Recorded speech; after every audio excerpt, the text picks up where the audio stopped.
sedikit menanggapi ya, begini ya. Silakan. Pertama, bahwasanya perintah Allah fa'aslihu baina akhawaikum. Perbedaan kita ini kerap kali kita terlalu runcingkan. Saya tuh tidak mengerti. Setahu saya teman-teman tablik, saya ini kemana-mana ya. Saya ikut ke markas di tablik kemana-mana. Tunggu dulu. Sebentar Pak ya. Saya belum selesai, antum sudah mau tanggapi. Kalau kita antum bicara, saya diam saja sudah. Iya, maksudnya biar enggak panjang-panjang framingannya Pak. Siapa yang framing lah ilah? Kalau bukan framing terus mau ngapain itu? Terus Iya, saya mau ngapain? menjelaskan, bukan framing. Iya, Kalau saya bilang penjelasan antum penipu itu framing, antum bohong itu Penjelasan framing. Iya, antum mau memframe, membatasi kalau Dan antum terlalu bahwasanya banyak suzonnya gitu loh. narasinya itu kelihatan Pak. Memang kita tidak bisa pahami apa yang antum sampaikan. Cus sekali. Antum mau bawa fa'aslihu bainakum. Itu ayat Allah mau bagaimana? Iya, bro. Saya mau cerita begini ya. Sebentar Pak, sebelum antum bicara masalah saya ketemu tablik, saya kasih tahu kejadian kemarin dan itu ada rekam, ada jejak digitalnya, ada rekamannya, bisa Anda lihat di YouTube. Itu ada akun Wahabi yang namanya Muafiq, yang kita tahu dia cukup moderat, cukup tasamuh, cukup toleran. Saya diskusi baik-baik dengan dia dan kita mau cari titik tengah terkait maulid ini, dan saya mengatakan di situ, kalian tidak mau maulid silahkan, kami tidak mengatakan orang tidak maulid berdosa. Dia sepakat, kami punya maulid, tidak perlu kalian salahkan karena kami punya dalil kami kuat. Oke, sip. Datanglah orang-orang goblok dari Wahabi itu yang nama akunnya mahasiswa kehidupan. Ada lagi Abang Salaf, si tolol, si apa namanya, si penipu, Rizky Al-Kadzab. Kemudian langsung mengatakan, apakah Nabi buat maulid? Apakah sahabat buat maulid? Yang tidak mencoba untuk menyelesaikan perbedaan di antara kita ini siapa kalau bukan Wahabi? Bahkan orang-orang yang tasamuh di antara Wahabi pun tidak senang dengan orang-orang seperti itu. Lah Anda coba bawa narasi fa'aslihu bainakum, kemudian menjaga ukhuwah Islamiyah di sini. Woi, salah tempat bro, sana di Abes. Sebentar ya, begini, jangan terlalu emosional juga. Nah, begini. Emosional biasa bang, cuman salah. Maksudnya begini, salah tempat. Ya, isbiru wasabiru warabitu. Saya jelaskan kalau dulu. Kalau bilang isbiru wasabiru warabitu, woi bro, ulama kami kurang sabar apa? Orang-orang tua kami di dalam ilmu. Ketika Wahabi katakan dulu saya bicara gantian. Tadi antum mau kasih sebentar Bang Alwan, narasi Anda itu hati-hati kalau bicara. Ente bicara isbiru wasabiru warabitu, woi bro, ulama kami, orang-orang tua kami di dalam ilmiah itu kurang sabar apa? Dibilang mubtadi'ah sudah, dibilang syirik sudah, penyembah kubur sudah, apakah mereka balas menyerang? Tidak. Mereka datang ke jamaah mereka, dengar Alwan. Kenal saya siapa? Mereka datang ke jamaah mereka, kemudian kasih tahu dalil maulid yang kita gunakan sebagai ahli sunnah wal jamaah begini. Itu saking tawadu dan sabarnya ulama kami. Cuman kita yang muda-muda ini sudah cukup melihat kurang ajarnya Wahabi ini. Kalau kita diamkan, seakan-akan orang umum, orang awam akan menganggap, oh dia benar. Akhirnya apa? Banyak kan terbukti. Nanti kita kasih tahu kalau orang-orang ini sesat, baru sadar. Jadi ente jangan bicara seakan-akan kita yang menyerang. Pak Alwan, sudah sering saya datangi orang-orang Wahabi di Komal mereka yang tasamuh. Kita coba mendamaikan hal ini. Kami tahlilan, kalian tidak mau tahlilan, silahkan. Kami maulidan, kalian tidak maulidan, silahkan.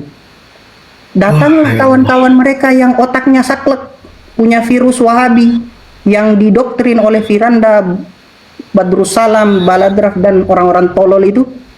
Kemudian mengatakan, apakah Nabi pernah buat ini? Kalau Nabi tidak buat, kalian jangan buat. Kalian melakukan sesuatu yang tidak Nabi buat, kalian sesat. Begini dulu, bisa enggak saya bicara dulu sedikit? Silahkan. Yang penting, saya ini Iya, dengarkan dulu, Pak, akhi. iya narasinya Saya enggak, narasinya itu antum. jangan pakai bahasa yang memuat framing. Antum kira ini saya Iya, begini, ijtanibu katsiran minadh-dhann ya. Saya ini sama orang Salafi, saya bicara sama mereka. Ketika mereka misalnya datang ke saya berbicara begini, itu jamaah tabligh, di mana dalilnya keluar 3 hari, 40 hari, di mana dalilnya? Saya katakan begini, pendapat antum itu bid'ah, belum tentu itu bid'ah. Mereka punya dalil. Saya ini pernah ya bermalam di eh, markas daripada Jamaatut Tabligh di Tomboro. Saya bermalam di sana, ketemu dengan Kiai Haji Ubaid, ngobrol ke mereka, melihat bagaimana mereka menuntut ilmu. Tuduhan antum mereka keluar tanpa ilmu itu tidak berdasar. Kalau saya bicara begini, antum kan merasa dibela kan? Ketika saya bicara kepada mereka tentang pentingnya untuk tasamuh dengan saudara kita muslim. Contoh misalnya ketika orang Salafi berbicara menyinggung tentang jangan bilang Salafi Pak, Wahabi. Saya enggak ya suka Salafi. Wahabi. Iya, Nah, mereka juga tidak mau dibilang Wahabi. Mereka selalu mengatakan dirinya Salafi. buktikan kalau mereka mengikuti salafus soleh. Itu debat antum nanti dengan mereka. Saya cuma mau sampaikan mereka menyebut dirinya Salafi, tidak mau disebut juga Wahabi. Bin Bas, mereka tidak mengikuti Bin Bas kalau begitu. Bin Bas pengikut setianya Ibnu Abil Wahab dan mengakui. Iya. Ketika saya tanyakan ke mereka, saya bilang justru Syekh bin Bas itu mereka mengatakan, Syekh bin Bas berkata, hadhihi jama'atun mubarakah, terkait Jamaatut Tabligh. Itu perkataan Syekh bin Bas itu. Begitu saya menyampaikan ke orang Salafi. Makanya yang tadi saya mau naik, saya mau katakan bahasa antum kalau dapat mereka usir mereka, menurut saya itu kurang bijak. Toh juga kita tidak ingin nanti dari mereka juga bicara kalau ketemu jemaat tabligh usir jemaat tabligh. Itu kan jatuhnya bukan ilmiah. Sudah biasa. Di dalam sebentar Pak ya. Saya kasih tahu Bapak. Sebentar, Bapak bicara kalau apa namanya? Ketemu jamaah tabligh usir mereka. Pak, Bapak tahu enggak? Jamaah yang dakwah tahun 90-an, bagaimana keadaan? Diusir, dilempar batu, disirami air dari atas rumah. Antum tidak usah bicara begitu. Saya justru ikut keluar dakwah, akhi. Jadi saya justru merasakan diusir. Sampai sekarang masih di situ, Pak. Dari kecil. Saya Muhammadiyah. Saya cuma simpatisan kalau di jamaah tabligh. Terus cuman masalahnya saya melihat bahwa kadang-kadang kita ini tasyadud terlalu berlebihan. Saya tanya sekarang kepada Bapak ya. Ada orang Wahabi gulu dalam agama itu. Masuk ke kampung, kok gulu? Ada orang datang masuk ke kampung kita, buat kajian, kasih tahu kalau amali tradisi-tradisi itu sesat. Maulidan sesat. Kampung yang dulunya biasa tahlilan, biasa maulidan, biasanya yasinan, hilang tradisi itu. Karena satu ajaran goblok dari Wahabi. Bid'ah. Terus kita mau bilang apa? Biarkan saja mereka masuk, biarkan saja pemahaman mereka berjamur di kampung kita. Nanti kita mati, kita orang-orang tuanya mati, terus anak-anak kita yang tidak tahu apa-apa ikut mereka. Habis itu hilang tradisi yang sudah dibangun ulama terdahulu. Oh, dibiarkan saja begitu. Tidak, begini, saja. Dalam menghadapi khilaf, kita tidak bisa terlalu tasyadud. Namanya, contoh di Muhammadiyah. Khilaf itu, Pak. Di Muhammadiyah. Ada yang sa'id, ada yang goiru sa'id. Ya sudahlah, antum kita bicara khilaf, toh. Cukup. Khilaf kita dengan Wahabi sa'id. Kalau antum sudah di posisi yang merasa benar dan tidak perlu nasihat, ya bolehlah. Saya tanya Pak, saya tanya simpel. Saya bertakwa kepada Allah. Saya bertakwa kepada Allah. Saya tidak tahu. Kita bawa dalil. Yang penting saya sudah menyampaikan aja. Seperti saya sudah menyampaikan. Jangan bawa framing Pak. Mari kita buka data. Tugas kita kan hanya menyampaikan saja. Ini kan nasihat saja. Diterima alhamdulillah. Tidak ya tidak. Nasihat dari mana? Ini pembelaan bukan nasihat. Saya turun saja dulu. Assalamualaikum warahmatullahi wabarakatuh. Waalaikumsalam. Lucu, lawak, usir katanya gulu lah terus dia masuk di kampung kita. Oke, hari ini dia 1-2 orang, kita masih kuat, masih hidup. Setelah kita mati, orang-orang kita didoktrin, keluarga kita didoktrin, anak-anak kita didoktrin. Wah, hilang tradisi yang dibangun para ulama itu, hilang. Lawak. Lucu orang kayak begitu itu, ente jangan bicara sana. Seandainya Wahabi mau tutup mulut, dia mau tutup mulut kotornya itu,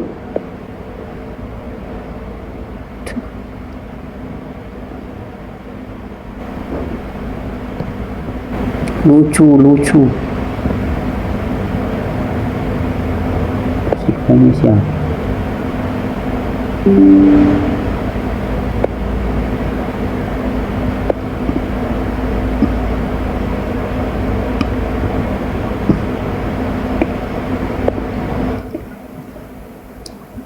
Lucu, lawak sekali.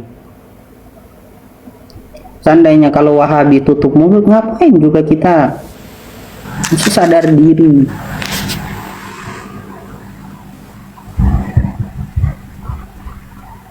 Assalamualaikum. Loh.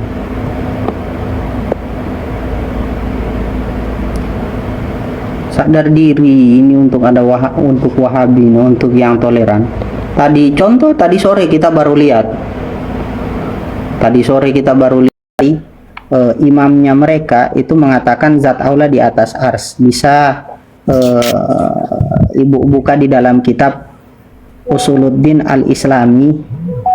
Usuluddin Al-Islami itu Ibnu Abdul Wahab mengatakan bahwasanya semua sifat, kurang lebih lafadznya begini: wa annahu subhanahu mausufun wa musamma bi jami'i ma wasafa bihi nafsa wa samma bihi wa ma wasafahu wa sammahu bihi rasuluhu sallallahu alaihi wasallam minal asma'il husna wa sifatil ulia wasfan hakikian la majazan. Itu kaidah mereka, kaidah dasar mereka di dalam memahami asma wa sifat, tauhid asma wa sifat, yaitu semua asma dan sifat Allah harus dipahami secara hakiki, tidak boleh ada yang majazi. Kemudian Ibnu Abdul Wahab mengatakan wa minhu istiwa'uhu ala arsyihi ay uluwihi alaihi bidatihi, termasuk di dalamnya yaitu istiwanya Allah di atas ars, dan dia mengatakan maksudnya ay uluwihi alaihi bidatihi, zat Allah itu meninggi di atas ars.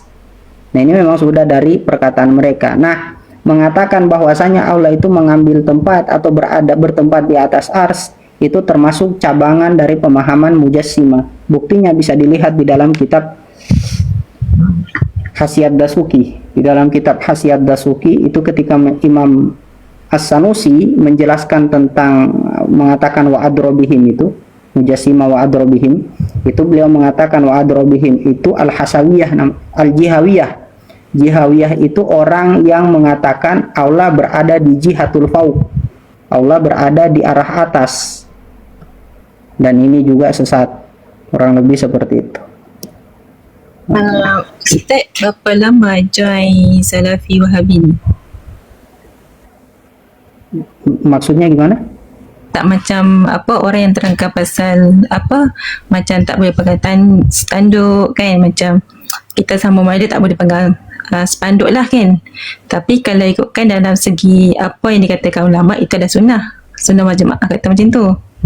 Tapi mereka cakap berdasarkan apa saya faham adalah mereka bercakap pasal akidah, mengatakan Allah tu bertempat. Contohnya dia katakan Allah tu ada kaki, ada tangan. Tapi sebenarnya dia kata Allah tu berada di mana kita tak tahu, Allah alam. Tapi kita nampak zat Allah tu ada. Menandakan dia macam mengatakan bahawa Allah ni dalam Al-Quran menyebutkan Allah tu seperti ada di atas langit, di atas arasy. Apakah ini betul ke atau tidak? Bermasalah pemahaman seperti itu, mengatakan Allah di atas ars, itu bermasalah. Karena pengucapan lafadz seperti itu tidak sama dengan apa yang diucapkan dengan lafadz bahasa Arab. Bahasa Arab itu satu lafadz bisa menunjukkan banyak makna. Dan ulama terkait apa yang dimuat di dalam Al-Quran itu punya dua metode. tafwid dan takwil. Tafwid dan takwil.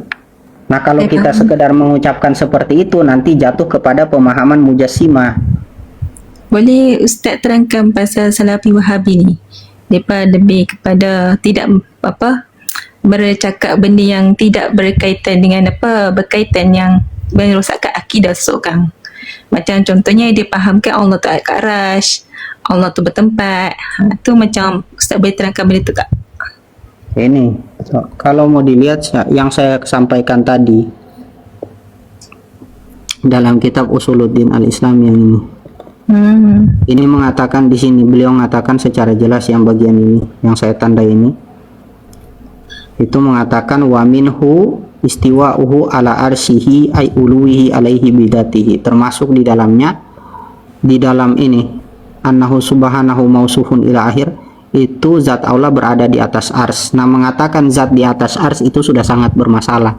Kemudian bisa dilihat di dalam Ar-Risalatul Mufidah terkait yang ini, mengatakan bahwasanya orang kafir di zaman Nabi kan amma tauhidur rububiyah fahuwa alladzi aqarra bihil kufar ala zamani Rasulillah, itu bertentangan dengan pemahaman salafus soleh yang ketika membawakan ayat yang ini kan Yunus ayat 31 itu At-Tabari mengatakan ini orang musyrik. Nah, ini pemahaman yang bermasalah yang kita tahu bersama. Ini kan kitabnya Ibnu Abdul Wahab, Ibnu Abdul Wahab. Otomatis imamnya mereka. Soal ulamanya mereka ada yang bermasalah, ada juga. Sebentar. Mana?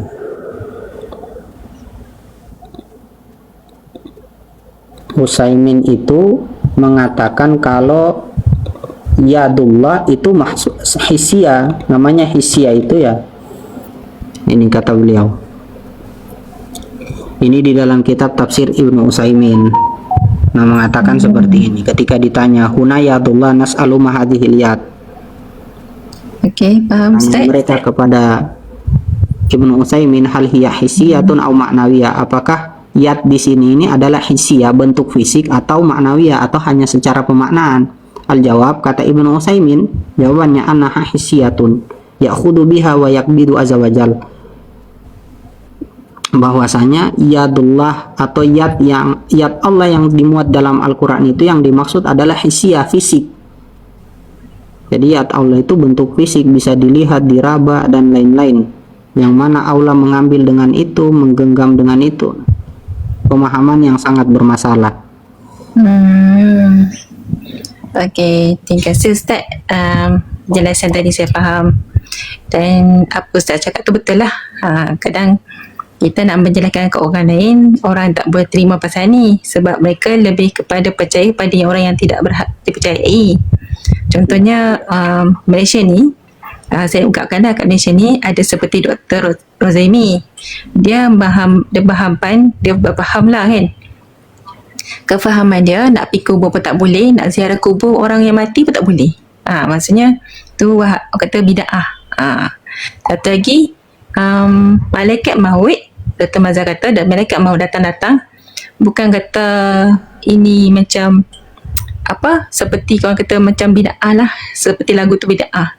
Sebenarnya ada juga malaikat maut datang setiap hari untuk menengok kita, sama ada kita ni dah tercatat ke untuk mengambil nyawa sendiri, nyawa tu dah boleh ke belum. Itu maknanya memang dah menandakan orang yang bercerita pasal hal ni. Kadang sebab kat Malaysia ni pun ada juga Wahabi, Salafi Wahabi, sebab mereka ni tengah bercanggah dengan ulama. Kami ni saya ni daripada pondok, pelajar pondok, bersama dengan arus suami saya sendirilah, menceritakan pasal Salafi Wahabi ni. Mereka bercanggah pasal yang kita berbahas, macam tak boleh buat maulid Nabi, tak boleh pergi ke kubur, macam baca Yasin pun tak boleh. Itu mereka berpahaman daripada doktor tersebut. Jadi memang salah lah daripada situ. Terima kasihlah Ustaz. Ya, sama-sama. Dr. Ruda, Assalamualaikum. Waalaikumsalam. Sekejap.